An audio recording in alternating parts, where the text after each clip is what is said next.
Welcome to the final part of my Dragon full masterclass. If you've watched up until here, then you already know all of the theory that you need to know to master the dragon with the black side. You've also already watched the tactics video, which showed you exactly what common tactics you should expect and focus on when it comes to playing the dragon.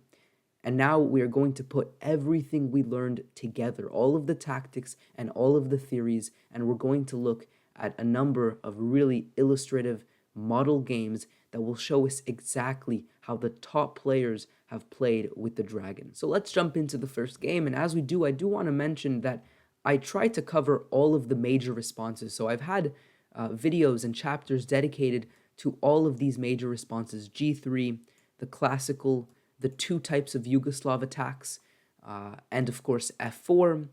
And so I have at least one model game for each of these variations, so you're definitely going to be well prepared regardless of what they throw at you. Additionally, I will leave all of the information for all of the games that we're going to look at in the description. So if you want to know when it was played or the names of the players, or maybe you want to look up some of the games, things of that nature, then definitely check the description. So game one, and in game one we saw the Yugoslav attack with bishop e3, f3, queen to d2, castles, and here white has to make their choice.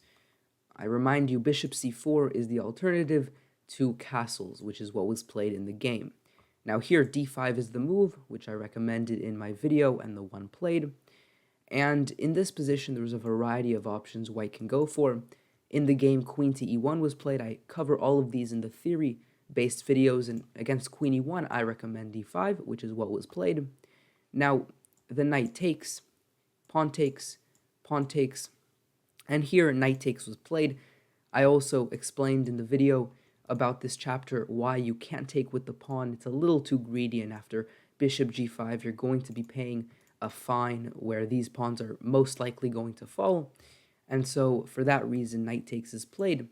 And here is where I stopped in my theory-based videos, because we kind of got out of the opening and I shared some, ideas developing your pieces, but this is why this chapter is so important. You need to know how to put these ideas in action. So let's see what happened. Bishop c4, bishop e6 developing, and now knight to e4. The knight often comes here, it's a very nice square.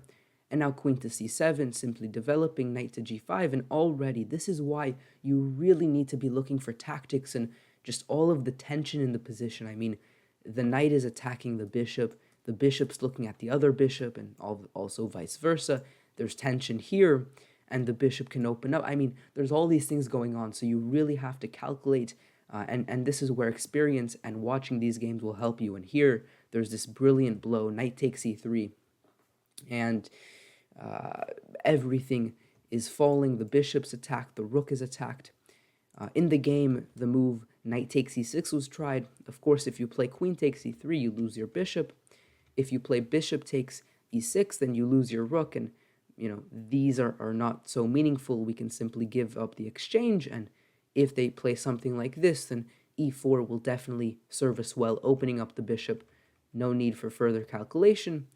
The best response here was queen h4. Even here, black is better, and there's this one really nice variation. I'll show h6, knight takes, pawn takes, bishop takes, and looks can be deceiving. It seems like white has all the initiative here, but when the dust settles, and it is a lot of dust, admittedly, because white is really coming in here hard, but you can see that in this position, it's actually black who has all of the attacking possibilities.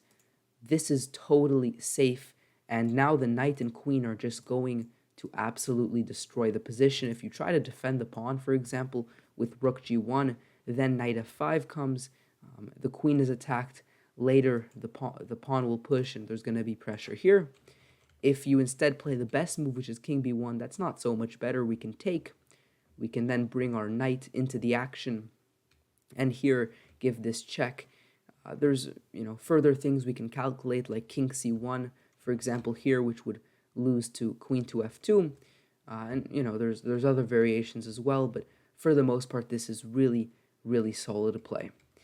And so, for this reason, queen to h4 would have been the best for white, but still leaving black with a lot to play for and a better position.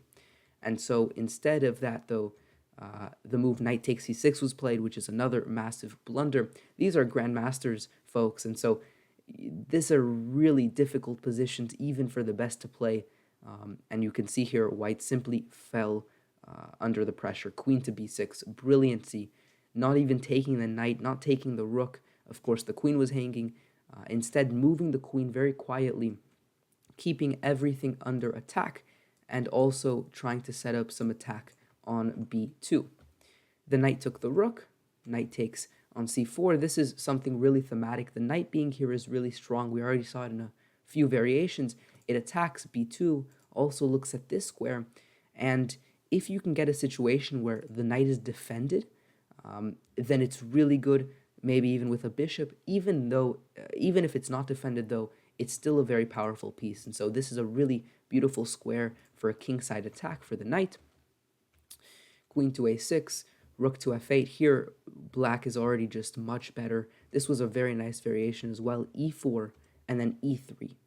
Of course, opening up the bishop, getting a really dangerous pawn, and getting this really critical square for the knight to later jump through. And here, there's many ways to finish the game. This was quite instructive. Rook to e5, trying to lift the rook up to a number of potential squares. We had a3, queen c4. This was also kind of nice because here I think a lot of people, especially if you're new to the dragon and the sort of positions you get, you're going to really try to focus on finding a win. You're going to look at, all these sacrifices. What if we go here and try to sacrifice the rook? Things of this nature. But the dragon is a position, or you're going to get positions from the dragon where you are going to be better, but you don't need to do something immediate. And so here, simply centralizing the queen.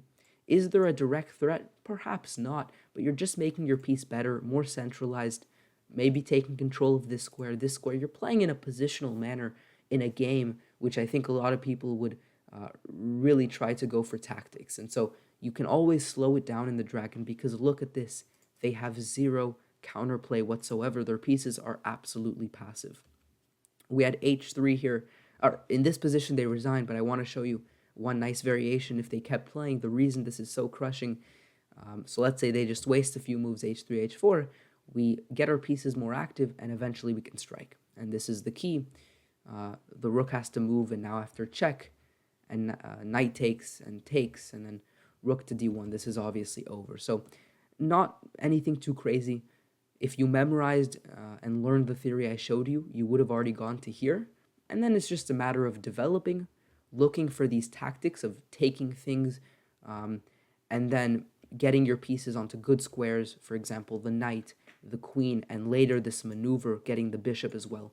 All you have to do, and of course, not to forget the rook also coming in. And so just getting your pieces in and you'll be fine. So game 2, we are now going to look at a slightly different move order. Obviously, the knight isn't developed so early. Instead, g6 is played usually.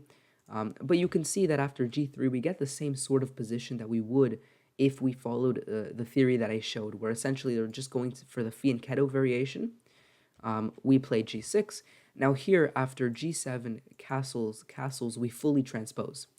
So the structure is the same, the piece placement is the same, but here black chose instead to take, which is sort of thematic. If, you play the theory that I showed you, we castle, and they don't do anything about the knight, you can also take and go for this sort of position where the queen ends up stranded in the center, faced by this bishop. So that's one potential plan.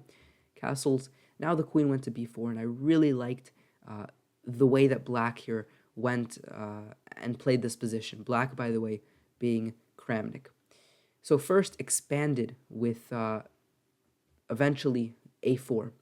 And I've seen in many of the master games that I went through to find these really instructive games, this expansion happening, even if the king is here, just gaining space, freezing these pawns to some extent, and giving the rook potential scope. And so this is also a really thematic pawn break, and something you should definitely be adding to your weapons and toolkit. Now in the position, knight takes, and bishop to f5 was played. Now here, bishop to g5 was played, developing the bishop, and now queen to b8. And black sacrificed a few pawns, sacrificed on e7, But after rook takes b2, it's revealed that material just doesn't matter, because these bishops are so powerful. This is an absolute cornerstone of the dragon, the bishops just being so deadly. Here the threats are, among others, just simply rook takes c2 with an attack on this rook. So for example, if they take, then rook takes c2, the rook has to move somewhere, and then you hang this pawn, and then this pawn becomes incredibly deadly. And so instead of taking, a3 was played to prevent that, but after takes and rook a6 defending the pawn, it's just really difficult for white to generate enough play when the bishops are so powerful.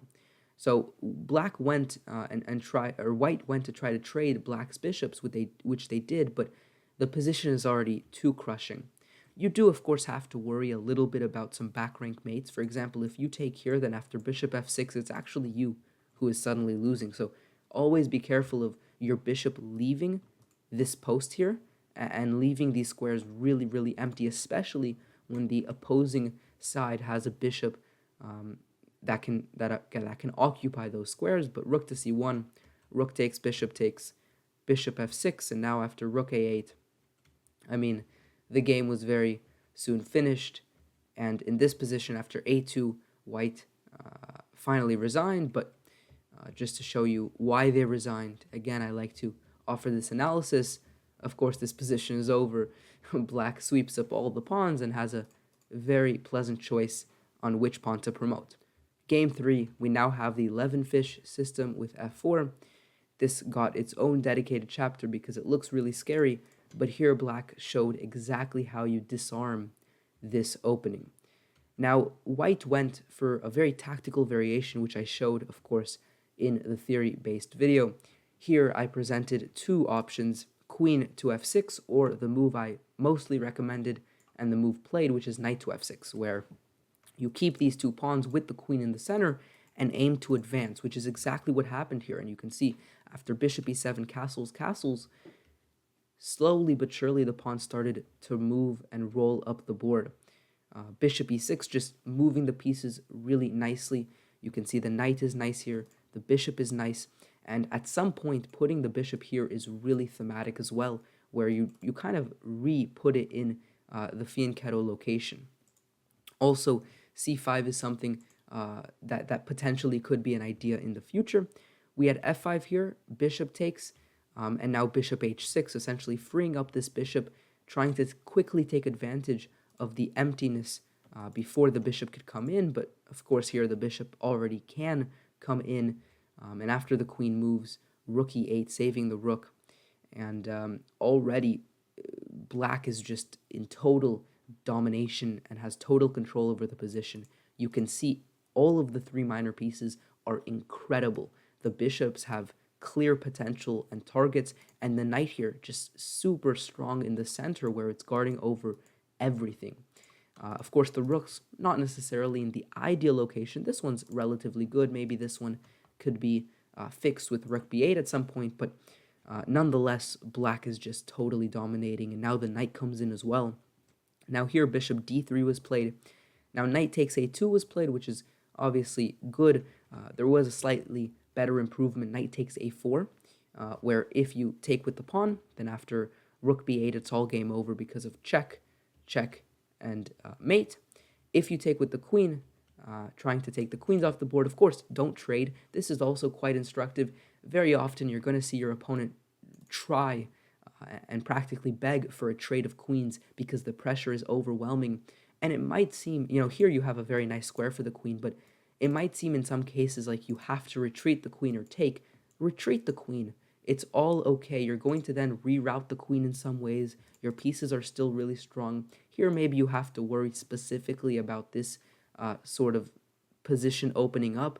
But in general, it's fine to retreat pieces as long as you're not really sacrificing your pawn structure or anything of that nature. It's fine to retreat, then reorganize, regroup, and then strike again and more powerfully.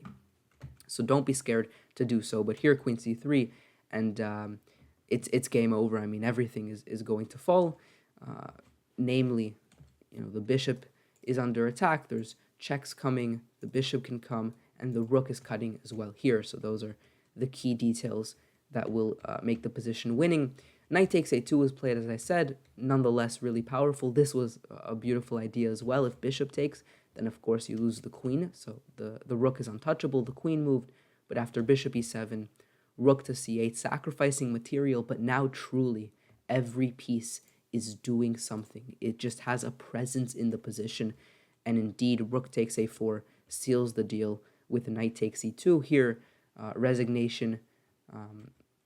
Here, white resigned, but of course the reason is if king b2, then there's this mate. And if instead bishop takes knight, then this mate will follow. And so, very nice, very instructive game. Don't be scared of the Levenfish. Just play sound, play the variations I showed you, and all will be okay. Here we're going to look at the fourth model game, and we see another Yugoslav type position, and here we fully transpose back into the 9 long castle variation. Now here d5 was played again. In the first game we looked at queen e1, and black totally won after e5. Here we're looking at more mainline variations. So pawn takes, knight takes, knight takes, or pawn takes, knight takes, pawn takes, and queen takes, trading everything off. And now queen c7. Now at the top level, queen takes a8 is more or less unseen, just because it's known to not be good. But I did find one game that was around 2400 where queen takes a8 was played, and I do want to share it. We'll also look at one game where queen to c5, which is the more traditional and known to be better variation, was played at a higher level. We'll look at that game next, but let's quickly observe this endgame, because I mentioned it. We looked at bishop d3, but perhaps it's also good to see a more thorough examination and a more complete game. King d2, we looked at this variation, pawn takes, king takes, and queen takes b2.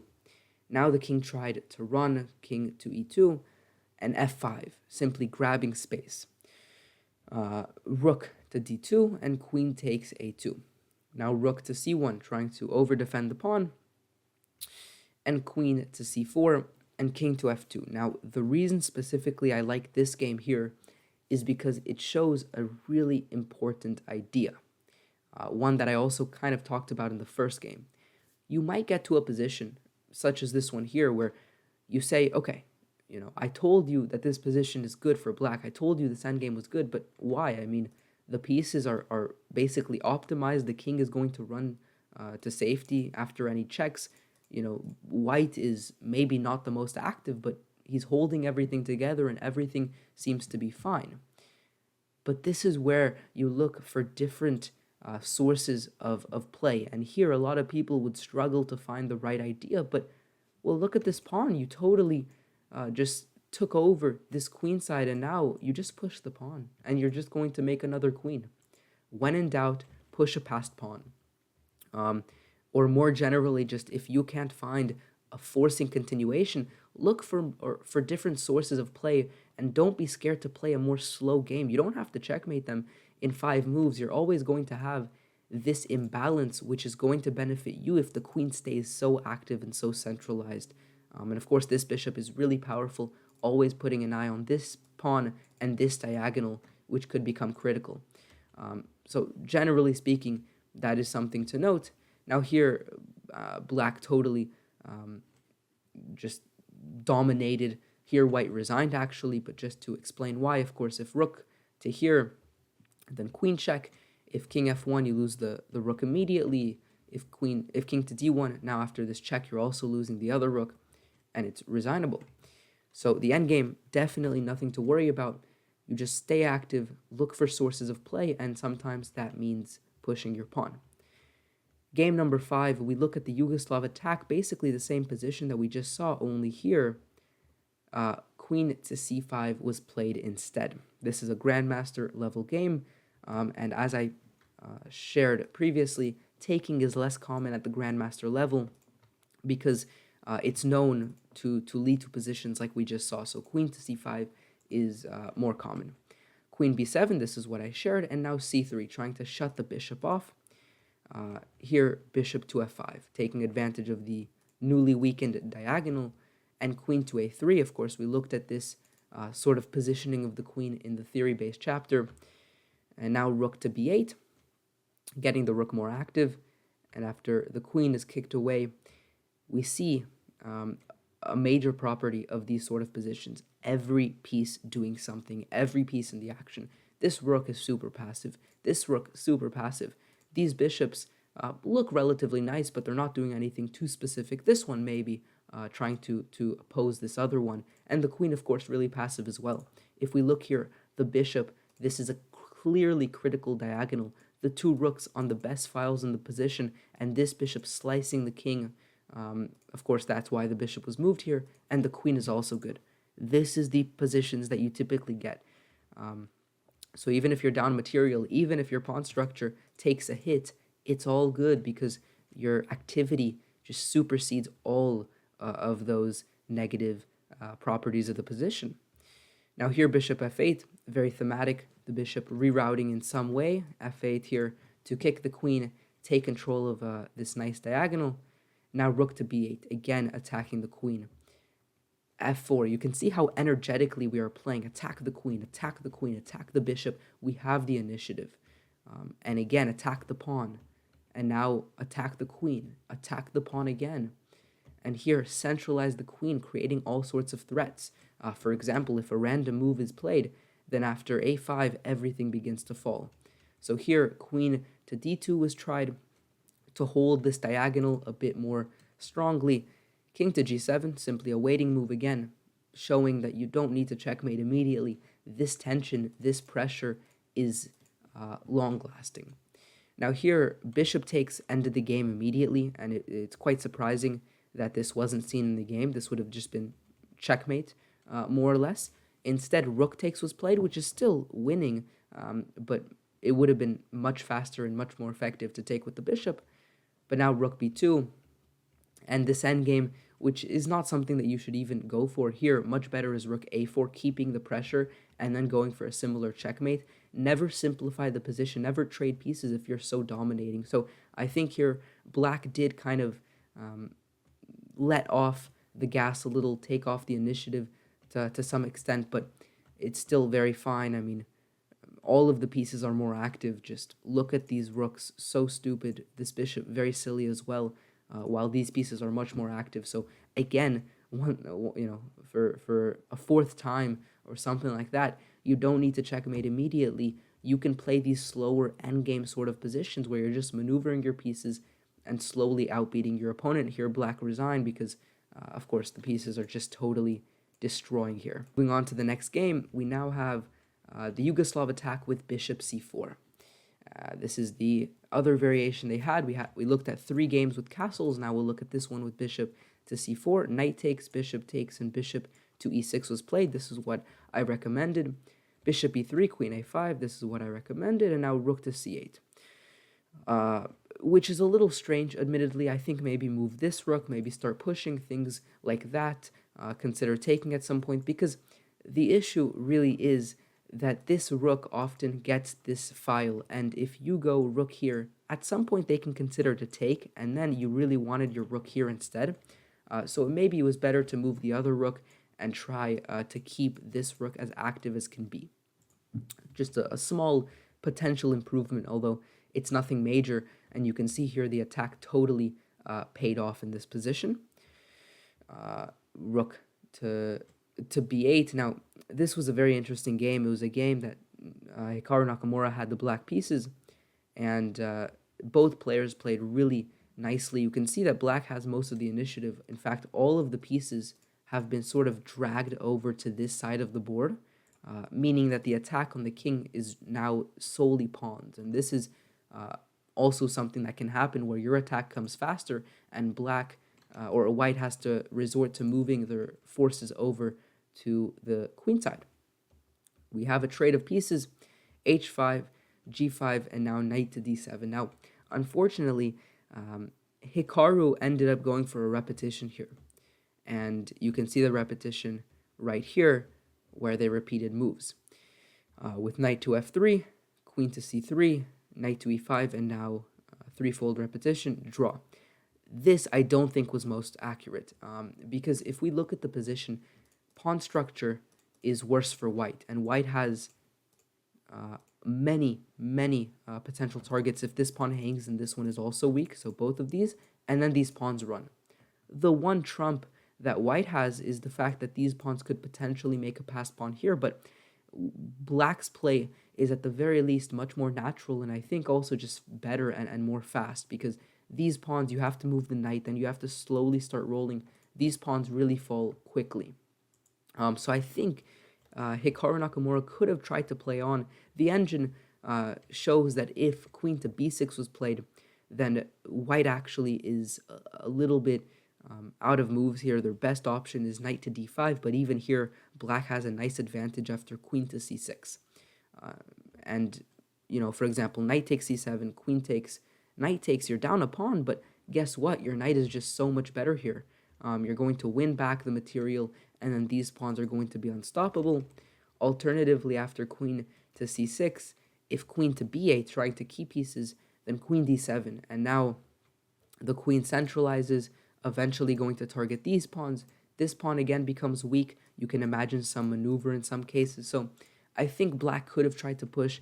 The engine can definitely hold this for white, but it did show a slight advantage, some initiative at the very least for black. And so Hikaru, I think, did a little prematurely draw here, but you can see that the position you got as black is absolutely equalized, if not pushing for a win in this position. So you can't complain with the black pieces if you reach an endgame like this, where you can definitely play for a win.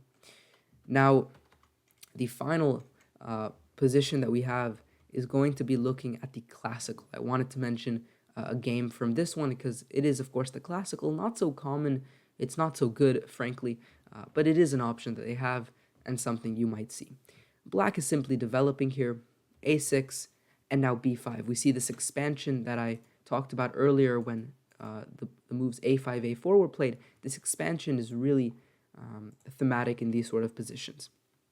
f4, white expanded, and now bishop f3, bishop b7, and e5. The bishop, by the way, also can come here when you expand and come to this nicer diagonal. e5, pawn takes, and now knight to d7. This was, by the way, a game where Magnus Carlsen was playing with the black pieces, so let's see how Magnus did.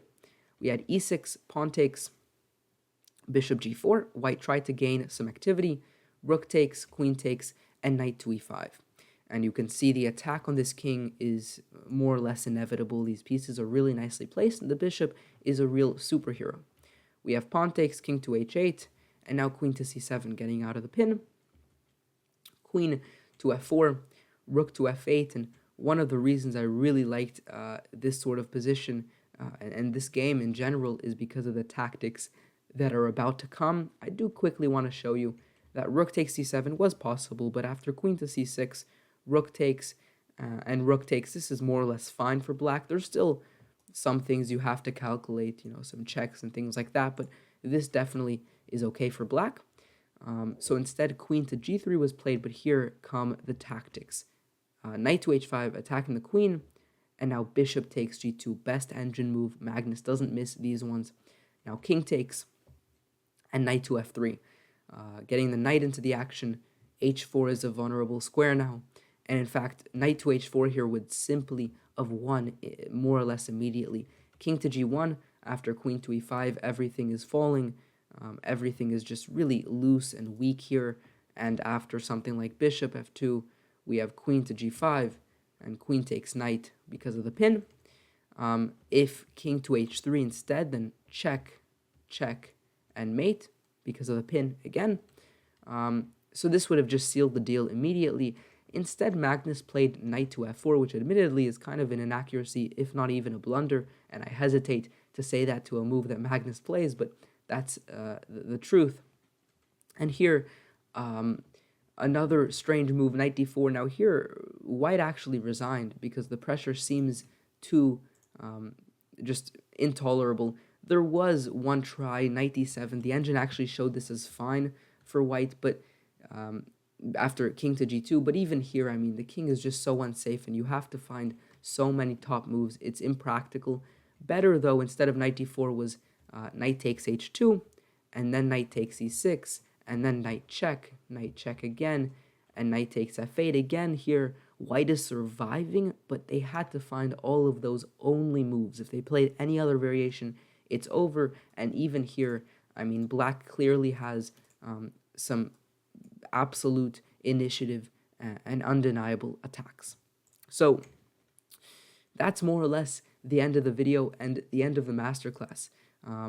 I really want to thank you if you followed along. Hopefully you've totally dominated now and totally mastered the Dragon Sicilian. Let me know how your games go. If you have any questions at all about the theory, about the tactics, or of course about the video we just went over, which was the model games, then let me know down below. Subscribe if you're new around here, like this video if you enjoyed it, and I will see you next time. Peace out.